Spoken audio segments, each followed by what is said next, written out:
दोस्तों इसी वीडियो में हम जानेंगे आरआरबी एनटीपीसी के एग्ज़ाम पैटर्न के बारे में, उसके सिलेबस के बारे में और सिलेबस के जो सब टॉपिक्स होते हैं। फॉर एग्जांपल कि यहाँ पे हमने दिए हैं मैथ्स का टॉपिक कौन से इंपॉर्टेंट है, रीजनिंग के कौन से इंपॉर्टेंट टॉपिक है, सारी चीज़ें जो यहाँ पे हम डिस्कस करने वाला है। राइट, चलिए सबसे पहले हम स्टार्ट करते हैं कि ये एग्ज़ाम कैसे कंडक्ट किया जाता है। देखिए, ये एग्ज़ाम 2 फेज़ में कंडक्ट किया जाता है। सबसे पहले CBT 1 और CBT 2। ओके, अब CBT 1 में क्या होता है, देखिए 90 मिनट का टाइम आपको दिया जाएगा और 100 मार्क्स का आपका जो है एग्ज़ाम का पेपर होगा। वहाँ पे यहाँ पे मेन 3 सब्जेक्ट जो है आपके एग्ज़ाम में पूछे जाएंगे, जहाँ पे जनरल अवेयरनेस, मैथमेटिक्स और रीजनिंग, ये 3 सबसे इम्पोर्टेंट सब्जेक्ट जो हैं आपके एग्ज़ाम में पूछे जाएंगे। जनरल अवेयरनेस की बात करें तो यहाँ पे 40 MCQ हो गए और उसका हर एक MCQ का 1 मार्क्स होगा, यानी कि टोटल 40 मार्क्स के जो है यहाँ पे MCQ दिए जाएंगे। दूसरी बात, मैथ्स की अगर बात करें तो यहाँ पे 30 MCQ होंगे और 30 मार्क्स का उसका वेटेज होगा, यानी कि 30 MCQ और 30 मार्क्स उसका वेटेज, हर एक MCQ का 1 मार्क्स। वैसे ही रीजनिंग के यहाँ पे 30 MCQ हो गए और हर एक MCQ का 1 मार्क्स, यानी कि उसका भी 3 मार्क होगा। नेगेटिव मार्किंग होगी 1/3 यानी कि 0.33। दूसरी बात, अगर आपने CBT 1 क्लियर कर लिया तो आपको बुलाया जाएगा CBT 2 के लिए। CBT 2 में क्या होगा, देखिए यहाँ पे थोड़ी सी चीज़ बदल जाएगी। फॉर एग्जांपल कि मार्क्स हमारे हो जाएंगे 120, नेगेटिव मार्किंग वही रहेगी।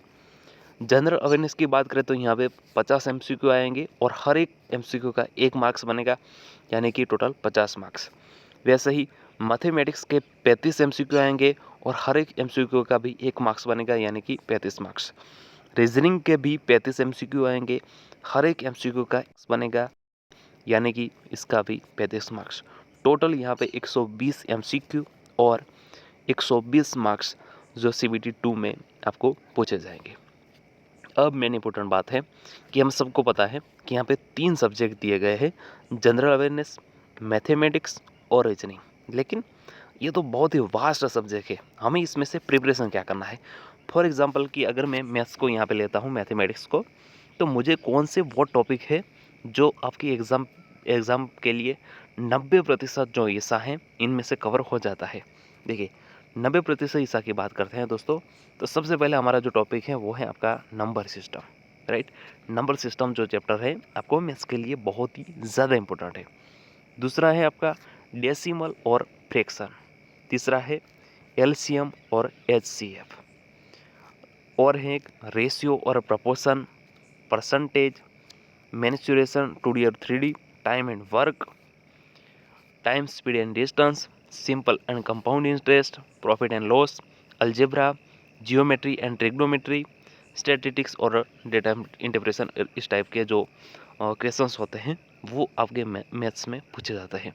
चलो ये थी बेसिक सब टॉपिक्स, जहाँ पे अराउंड आपका जो सिलेबस का जो क्वेश्चंस होते हैं उनमें से 90% से भी ज़्यादा, राइट, 90 से 95% जो है इन सारे टॉपिक्स में कवर हो जाएंगे। देखिए अब कई बार कैसा होता है, यहाँ पे ये शिफ्ट वाइज एग्ज़ाम होता है, तो हो सकता है कि आपकी शिफ्ट में ऐसा पूछा जाए कि नंबर सिस्टम के थोड़े क्वेश्चन ज़्यादा हैं, डेसिमल के ज़्यादा हैं, परसेंटेज के दिए गए, प्रॉफिट और लॉस और अलजेब्रा के दिए गए, और टॉपिक है उसके एक भी क्वेश्चन नहीं आए। ऐसा भी हो सकता है। कई बार ऐसा होता है कि हर एक टॉपिक में से क्वेश्चन दिए जाते हैं। कई बार ऐसा भी होता है कि कुछ चुनिंदा टॉपिक में से ज़्यादा क्वेश्चन दिए जाते हैं। तो हमारे लिए इस सभी चीज़ों से समझने की बात क्या है, सभी चीज़ों से समझने की बात ये है कि हमें हर एक टॉपिक को अच्छी तरह से प्रिपेयर करना है। पता नहीं कौन से टॉपिक में से आपके एग्ज़ाम में ज़्यादा क्वेश्चन जो है पूछे जाए, तो ये चीज़ हमें काफ़ी ज़्यादा ध्यान रखनी है। दूसरी बात आती है रीजनिंग के। देखिए रीजनिंग में CBT 1 में यहाँ पे 30 मार्क्स का 30 क्वेश्चंस आएंगे, लेकिन CBT 2 में आपके 35 मार्क्स से 35 क्वेश्चंस आएंगे। उसके लिए हमें एनालॉजी करना है, कोडिंग और डिकोडिंग भी करना है।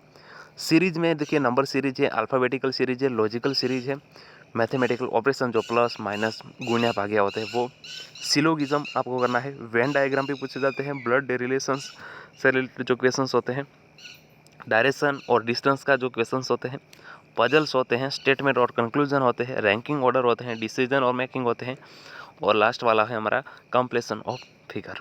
चलिए ये होते हैं। इसके अलावा क्लॉक भी पूछी जा सकती है, राइट। मिरर भी आता है कई बार। तो ये जो बेसिक जो क्वेश्चंस हैं आपके रीजनिंग के, लेकिन ये इसमें हिस्सा अगर 80 से 90% जो चीज़ें हैं इन सारे में कवर हो जाते हैं, राइट। और भी जो क्वेश्चंस होते हैं उनको भी आपको एक बार देख लेना है। तो ये थे दोस्तों इम्पोर्टेंट रीजनिंग के बारे में, जहाँ पे आपको इन अगर जो चीज़ें हैं दिए गई हैं, हम इस टॉपिक पे रिलेटेड हम काम करते हैं तो ज़्यादातर चीज़ें आपकी सही हो सकती हैं। दूसरा आता है हमारा तीसरा, जनरल अवेयरनेस। देखिए CBT 1 में इसका अगर कह सकते हैं कि हम वेटेज की बात करें तो CBT 1 में 40 मार्क्स और 40 MCQ आते हैं, लेकिन CBT 2 में ये 50 मार्क्स और 50 MCQ में पूछे जाते हैं।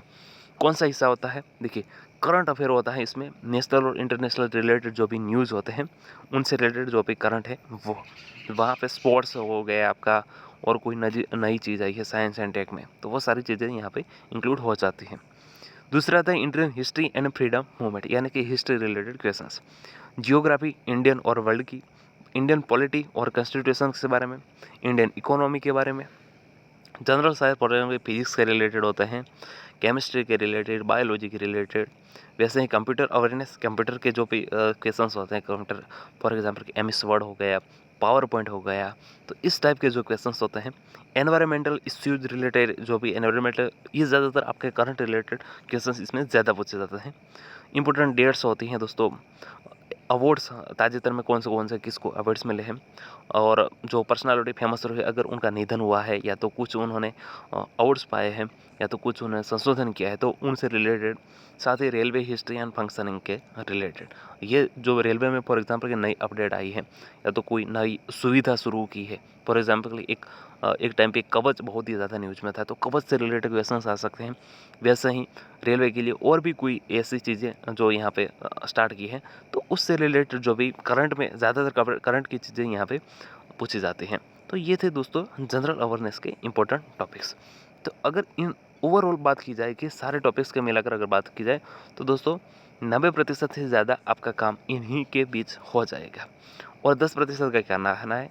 तो इसके लिए आप और टॉपिक हैं फॉर एग्जांपल कि उसके वीडियोस देख सकते हैं, यानी कि बेसिक्स की जानकारी आप उसके लिए ले सकते हैं।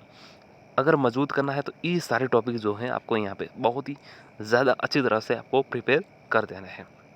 सबसे ज़्यादा फोकस आपका मैथ्स और रीजनिंग पे होना चाहिए, क्योंकि मैथ्स और रीजनिंग वो सब्जेक्ट है जहाँ पे आपके पूरे मार्क्स आ सकते हैं। दूसरी ओर जनरल अवेयरनेस आप कितना भी कर लो, और इसका सिलेबस इतना ज़्यादा वास्ट है कि कितना भी कर लो ये कम ही पड़ेगा। तो इनमें ज़्यादा टाइम देने की जगह मैथ्स और रीजनिंग में आपका टाइम ज़्यादा देना बहुत ही ज़्यादा आपको यूज़फुल होगा, और उसकी प्रैक्टिस करने से आपको बहुत ही ज़्यादा फ़ायदा होगा। और जानकारी के लिए आप हमारे टेलीग्राम चैनल भी ज्वाइन कर सकते हैं। साथ इसी वीडियो को अगर आपको पसंद आया तो ज़रूर इसको लाइक कर दीजिए, दोस्तों के साथ ज़रूर शेयर कर दीजिए, और ऐसे ही अपडेट और मैथ से रिलेटेड और रीजनिंग से रिलेटेड क्लासेस सबसे पहले देखने के लिए आप हमारे इस चैनल को सब्सक्राइब कर सकते हैं, जहाँ पे लेटेस्ट में RRB NTPC और ग्रुप D की लाइव प्रैक्टिस सेट, इससे रिलेटेड, और इसमें जो एग्ज़ाम पे पूछे जाने MCQ है उनसे रिलेटेड शॉर्ट ट्रिक्स, बहुत सारे जो फ्री में आपको जितना हो सके उतना कंटेंट यहाँ पे इस चैनल पे आपको प्रोवाइड किया जा रहा है। Thank you very much.